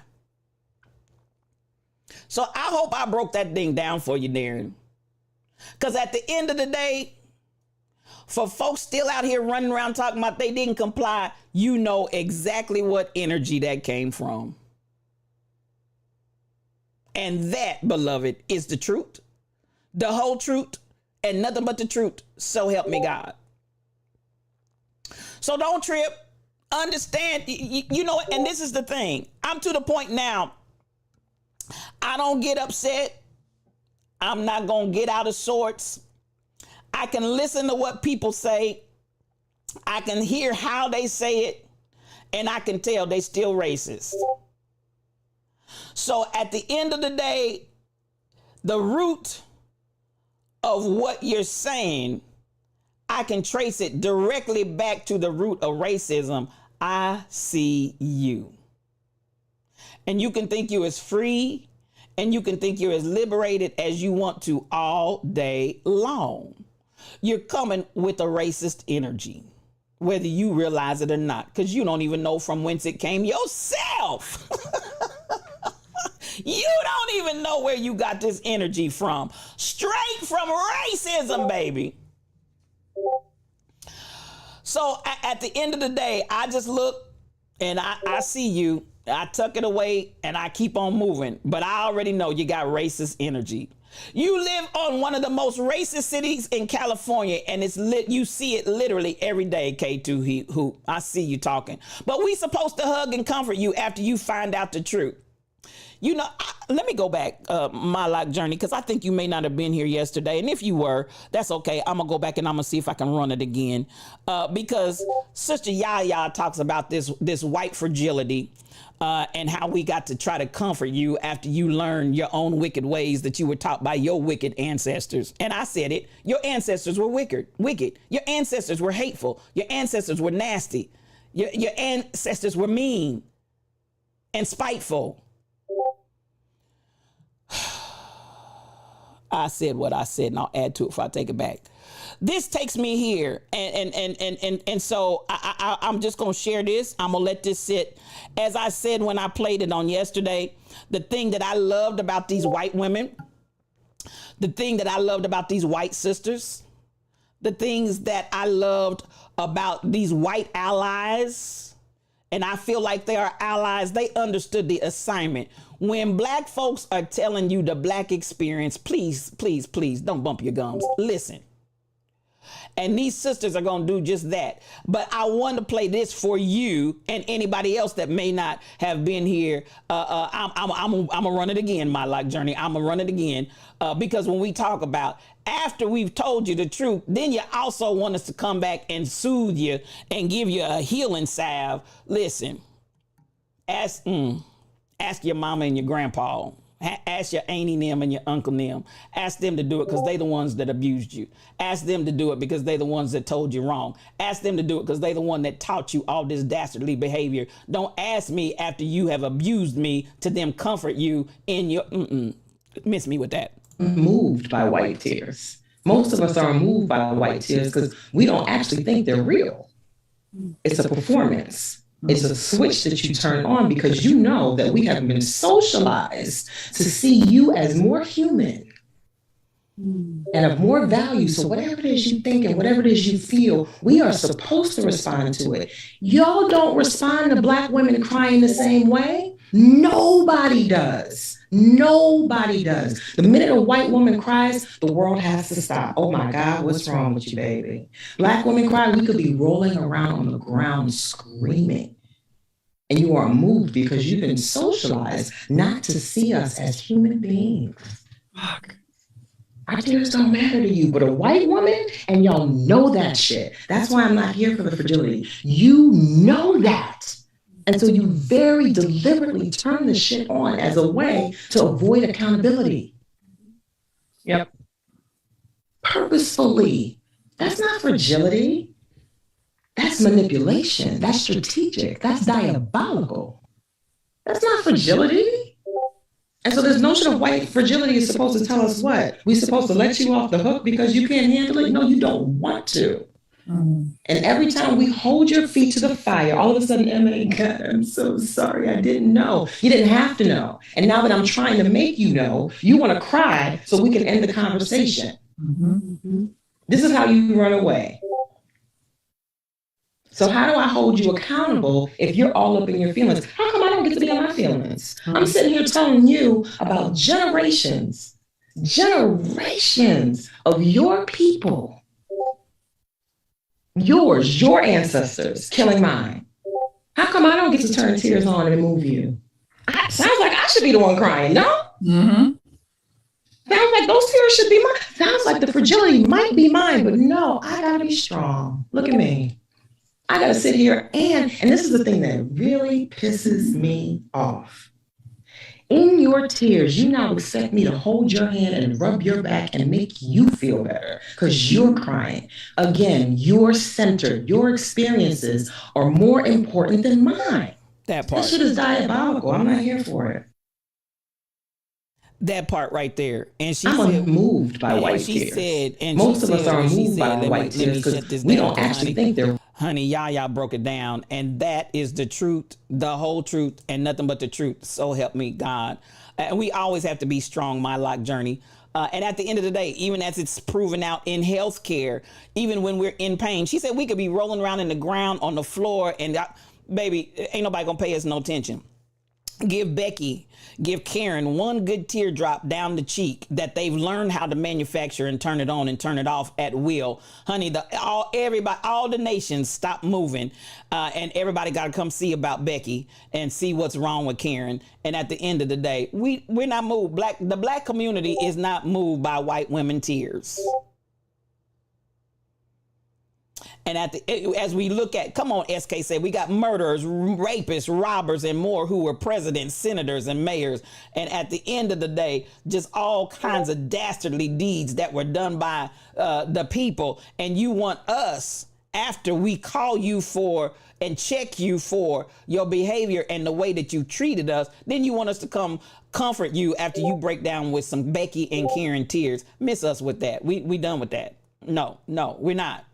And we always have to be the strong one, even in the medical profession. That's why I started to say many times we don't get the pain medication that we need. We don't get the same pain management that white women get because they just know that she ain't in pain. She ain't feeling that. Oh, she's a drug addict. She just wants more drugs. Ain't nobody trying to get more drugs. So these are the energies that we're constantly having to deal with this whole element of we feel nothing. And miss us with that. We so tired of that. It ain't even funny. We are so tired of that. Just tired. Tired. Not just tired. We tired. T-I-R-E-D. Tired.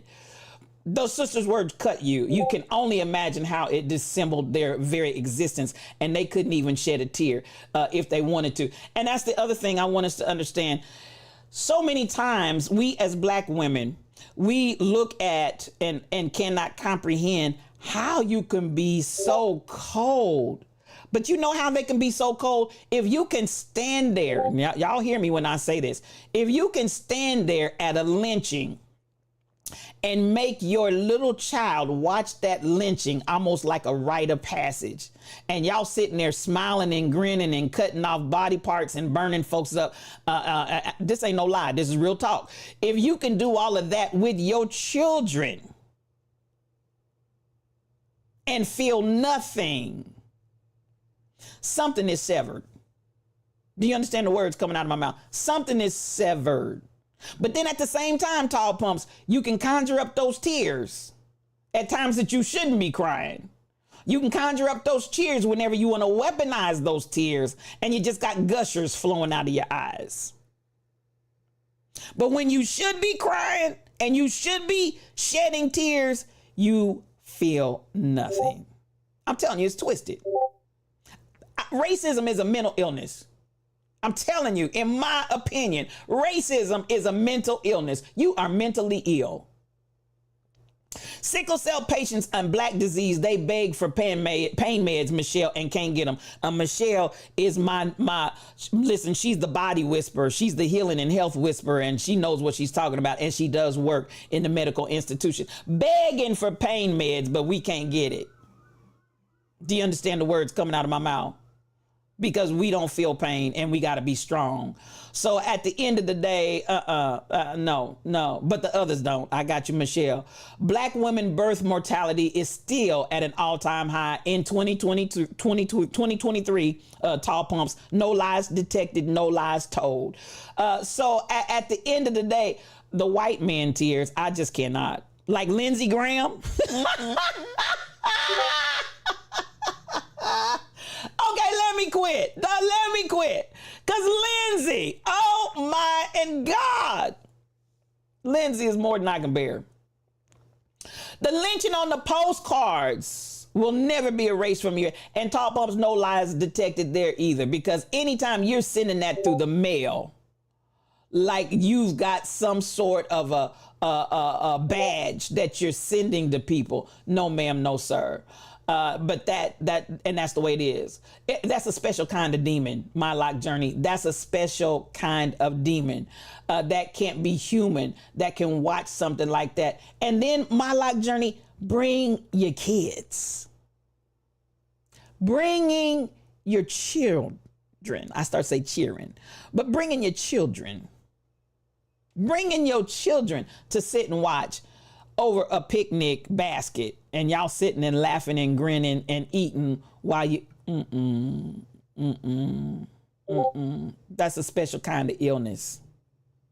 That's a special kind of sickness. That's a special kind of demon. Now sit with that. Your mammy and your grandpappy had demons. Deal with that. Sit with that. Sit with that. Your aunties and your uncles, sit with that. Even in the lifetime of Ruby Bridges and the teenagers and the adults and the little kids that were heckling her and calling her all kinds of names and telling her, sit with that, because them jokers are still alive. Those jokers are still alive. Don't you fool yourselves. Those jokers are still alive. I said what I said, and I'll add to it before I take it back. It's classic racist indoctrination.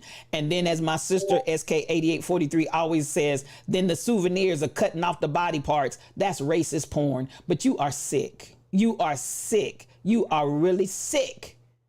I said what I said, and I'll add to it before I take it back. Your mind is twisted.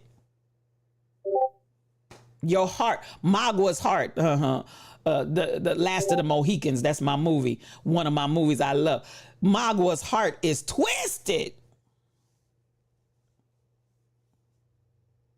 Eating and cooking food while people are getting lynched, Z Lady C, that's a sickness. You sitting there eating while someone's dead body is hanging up over your head and you cutting off body parts, take it home as souvenir. That's a sickness. It's sick, K2 Hoop. And this is where I'm gonna keep speaking it, because while we keep trying to water it down, we keep trying to make it, yes, that's what you did. That's what you did. White egos and conscience aren't strong enough to even conceive what our people have actually endured and lived through. Ain't no idea, just at the end of the day, because if that shoe was on the other foot, and not because I'm talking revenge, I'm saying if you actually took the situations that we have lived through and that shoe was on the other foot, babies, they couldn't take it. Sounds like 3/5 of a human to me. Come on here. Good morning, Fifi Turn. Nothing but mad love to you. Come through, come through. It's good to have you in the Lion's Den this morning. Thank you for coming in. So this part right here, I just want us to understand we've survived it. And we've, even in the midst of, we've almost thrived it. We've survived it and almost thrived it. But it's time for us to do something different. And as we come into that space and into that place, I want to come and I'm going to show this once more and again, because Tall Pumps put this in my chat this morning and it really blessed my soul. It really, really did. Before I do that, I want to show a positive. We're going to go out on a positive note this morning. I want to show this midwife who has delivered well over 3,000 babies. I appreciate midwifery is coming back. I have a niece that actually wanted to be a midwife. Midwifery is coming back. And to speak to your point, Tall Pumps, you said this earlier, the mortality rate of Black women is at an all-time high. But can we be real? When Black midwives were delivering babies, our Black babies and the mamas lived.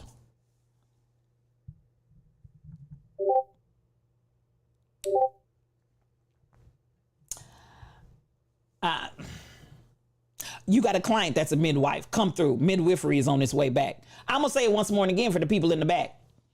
when black midwives were delivering black babies, black mamas and black babies were living. They were surviving. I wonder why. Let me say it one more time. When black midwives were delivering black babies, those black babies and those black mamas were surviving. I wonder why. And why, as we've moved to this hospitalization system, why are the statistics so daggum high? Explain it to me, Lucy. Explain it to me. Explain it to me. Joanna G., your great-grandmother was a midwife. The nursery wing back home was dedicated to, oh, that's so beautiful. Listen, I'm going to give it up for your grandmother. I love it.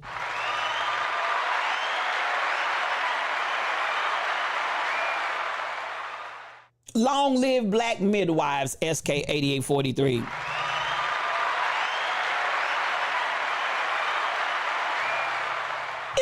DJ Drew Williams is in the house, y'all. Good morning, sir.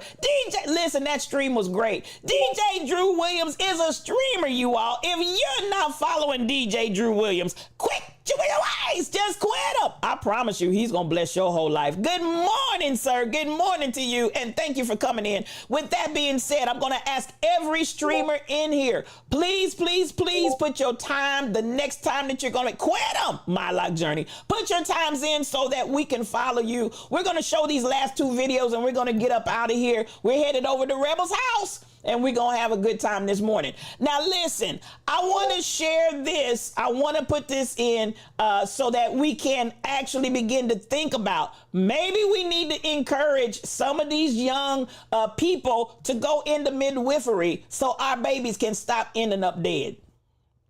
And here we go. Black history, we should all know. This is when you know something is your calling. Mary Coley delivered 3,000 babies over 30 years in the state of Georgia. But she was so much more than a midwife. In fact, they called her a step-in mom. So she did an apprenticeship with an Alabama midwife to learn how to become a midwife. She starts delivering black babies and white babies, even though it's the segregated South. And even though the people were mean to her because she felt like this was her spiritual calling. So she delivers the baby. Then in the days after, she walks back and she helps the mom with cooking, cleaning, laundry, helps to file the proper paperwork after you have a new baby. So this man, George Stoney, decides to follow her and document for 4 months. That film became an instructional video for how to do it. Then in 2002, the Library of Congress added it to the National Film Registry as historically and culturally important work. Mary Coley, we honor you as a spiritual healer. Peace. Come on here, Mary Coley. We giving it up for you, sis. I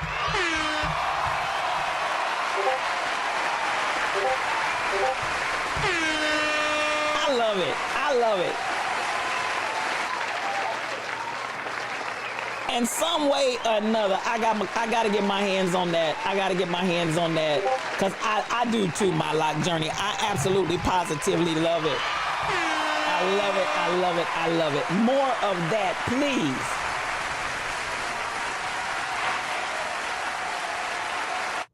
Now, I want to come here, and this is how we're going out.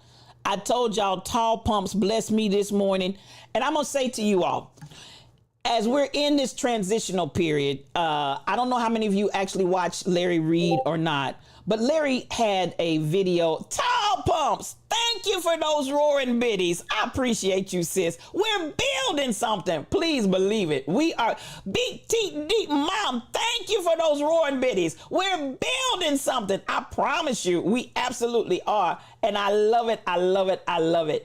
I'm telling you, this is a season, y'all, of change. And so he talks about the age of Aquarius. Some of y'all going to be offended by that. But he talks about how 2024 is bringing us into the age of Aquarius coming out of Pisces.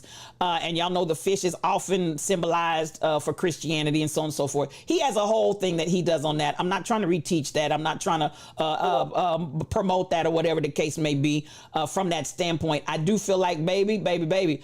It's a hype train. Thank you so much, you all. Z Lady C, thank you for the roaring biddies. I appreciate you because, sis, we are really building something. We getting ready to build Black for Black. BB B4B. Listen, it's on the way. It's ready to be launched very shortly. And we are building something that I believe is going to transform and change this world. Thank you all for helping us to build it. Fifi Turn, thank you for those roaring biddies. We're building something. Virtual Mix, thank you for those roaring biddies. We're building something. I'm telling y'all, because at the end of the day, we understand that we free us. And what are we doing? We're building Black for Black. BB4B is on its way. It's about ready for launch, y'all. It's about ready for launch. We are building something, and we plan to change the world. Now, at the end of the day, thank you all for giving. You never have to do it, but I appreciate you. I'm going to say once more and again, I want to say thank you to Tall Pumps for putting this in here. Now, this is what you're going to find. This is what you're going to find. And many of you are going to have to say yes to yourselves. You're going to have to say yes to yourselves. Come on, type that in the chat. I say yes to me. Type that in the chat if you can receive it. I say yes to me. Many of you have been supporting other people. You've been supporting other things. It's time for you to say yes to you. I say yes to me. Make yourself the central focal point. When I went in this morning, Demon Fox the God said, it's okay to put yourself first. I say yes to me, Dimples. I say yes to me, My Lock, Virtual Mix, BTD Mom. I say yes to me, Z Lady C, Disco Darren. I say yes to me. That's really what I want you to do. So with that transition, in the time of Aquarius, there are some things that are going to shift. There are some things that are going to change. Put yourself first. Put your vision first. Go forth in what God has called you to do. And I appreciate those of you that put it in the chat, because I believe as you have spoken it, you are creating the fruit of your lips, and it's about to happen. Now, this part right here, as you're in the transition, DJ Drew Williams, thank you for those roaring biddies. We're building something. Tall Pumps, I say yes to me. That's where we are right now. And as we're coming into the age of Aquarius and the change and the transition is happening, get ready to go full all in, because listen, it's coming down. Now, this sister's going to say something right here, and this is how we're going to get out of here this morning and go over to Rebels. Please listen to what she has to say, because this is it. This is how we're closing out today, and this is for you. Tall Pumps, thank you for those roaring biddies. We're building something. Now, this is how we're going out, but I want you to hear what my sister has to say, because this right here is really the truth. Let's hear it. Let me get the volume going. I'm sorry about that, Saints. Okay, so here we go. That matter the energy that people give you. Maintain your posture. Stay in your power. Because, sis, you are not here to match energy. You are here to shift the atmosphere. Do you hear me? We are not here to match energy. We are here to shift the atmosphere. You are not here to match energy. You are a game changer. Your job is to walk into the room and shift the atmosphere. It does. Now listen, I'm gonna play that one more time before we get up out of here. Dimples, thank you so much for that gifted sub. CJ Manning 7, come on and welcome to the Lion's Den. So much mad love to you. Listen, My Lock Journey, we talking pure energy up in here. Pure energy. Michelle Browno, that's the way we're rolling, y'all. That's the way we are rolling. The pure energy of understanding this concept right here. Don't let anybody else's negativity affect your positive energy. And I had to say to myself last night, we are better, not bitter. We are better, not bitter. Don't let anything pull you out of the energy that is you. We got to keep pushing, because we're here to change the world. Let's roll. Does not matter the energy that people give you. Maintain your posture. Stay in your power. Because, sis, you are not here to match energy. You are here to shift the atmosphere.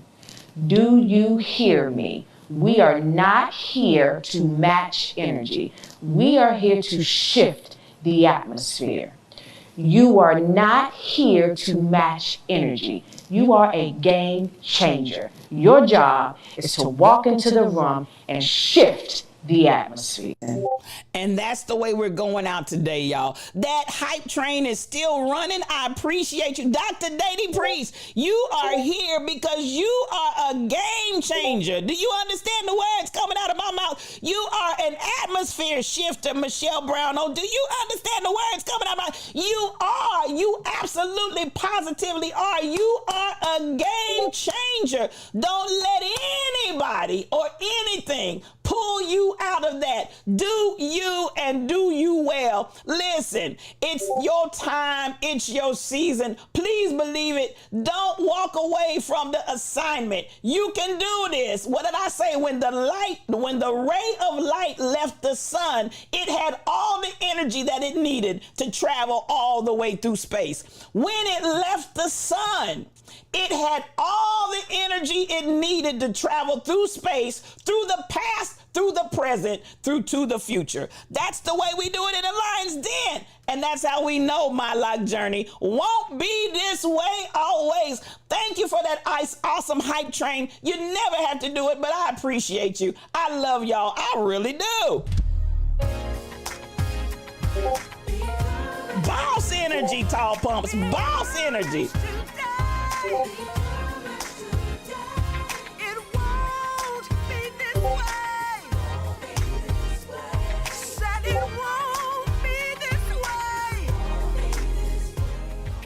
Come on, Crystal Method. You are an atmosphere changer. You better say that. My Lock Journey. Ain't nothing but love up in here for you. This is another edition of Yes You O Cube. I want you to understand we're not just talking about change, but we're going to be the change that we want to see. At the end of the day, this pride, P-R-I-D-E, this Pride Alliance is relentless. You're going to hear us roar. Us, you, me, we all. And at the end of the day, I want to say thank you for everybody that came through. To all of my DJs that are here, I love you so much. Listen, we're building something. My moderators, the Rebel Ink, Shelly Thunder, Michelle Brownell, I want to say thank you to you. To everybody that gave subs, to everybody that gave roaring biddies, I want to say thank you, because I couldn't do it without you. We're building something. This song says won't be this way always. You can get it from Regina Sims on iTunes, Amazon Music, Google Play, Spotify. Listen, you can book her if you want to at prmusicgroup.com. She'll bless your whole life. I'm glad you're encouraged, Cassandra. Now look at here.